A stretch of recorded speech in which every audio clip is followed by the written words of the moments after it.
प्रेम और उसकी बीवी एक गरीब घर से ताल्लुक रखते थे। पेशे से प्रेम एक दर्जी था जो लोगों के कपड़े सिया करता था, जबकि उसकी बीवी उसका घर संभाला करती थी। उन दोनों के 2 बच्चे भी थे, रोहन और मोना। वो दोनों स्कूल जाया करते थे। रोहन अपने पढ़ाई में बहुत अच्छा था और क्लास में हमेशा टॉप किया करता था, लेकिन उसका स्कूल यूनिफॉर्म बहुत पुराना हो गया था, जबकि वो अपने बाप को ये बात नहीं बता रहा था। रोहन भाई, आपका सूट बिल्कुल फट गया है जगह जगह से। मैं पिताजी से कह के आपके लिए एक नया सूट बनाने को कहती हूँ।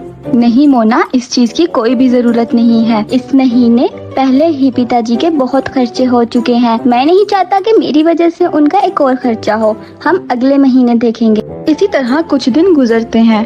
कल रोहन की बर्थडे थी और वो सब बच्चों की तरह क्लास में चॉकलेट्स बांटना चाहता था, लेकिन वो अपने पिताजी से ये बात नहीं कह सकता था, तो वो खामोशी से सो जाता है। अगले दिन जब सूरज निकलता है और उसकी आंख खुलती है तो वो देखता है कि उसकी माँ और उसकी बहन उसके बिस्तर के किनारे ही खड़े हैं। वो दोनों उसको बर्थडे विश करते हैं और साथ ही उसके पिता उसको एक गिफ्ट देते हैं। रोहन बेटा, ये लो तुम्हारा गिफ्ट। तुम्हारे दादाजी ने इसको बनाया था और तुम्हारी 10वीं सालगिरह पे तुम्हें देने का बोला था। आज से ये बैग तुम्हारा है। रोहन वो बैग लेके बहुत खुश होता है। सुबह वो उसमें अपनी सारी किताबें रखता है, अपनी बहन के साथ मिलके नाश्ता करता है और फिर मोना और रोहन स्कूल के लिए निकल जाते हैं। स्कूल पहुंचते ही रोहन के सारे क्लास फेलोज उसको बर्थडे विश करते हैं। रोहन उन सबको चॉकलेट्स देना चाहता था, लेकिन वो अपने बाप से या अपनी माँ से इस बारे में बात नहीं कर पाया। वो ये सोच के बहुत उदास हो जाता है। थोड़ी ही देर बाद क्लास का टाइम शुरू हो जाता है और सारे बच्चे अपनी क्लास में आके बैठ जाते हैं।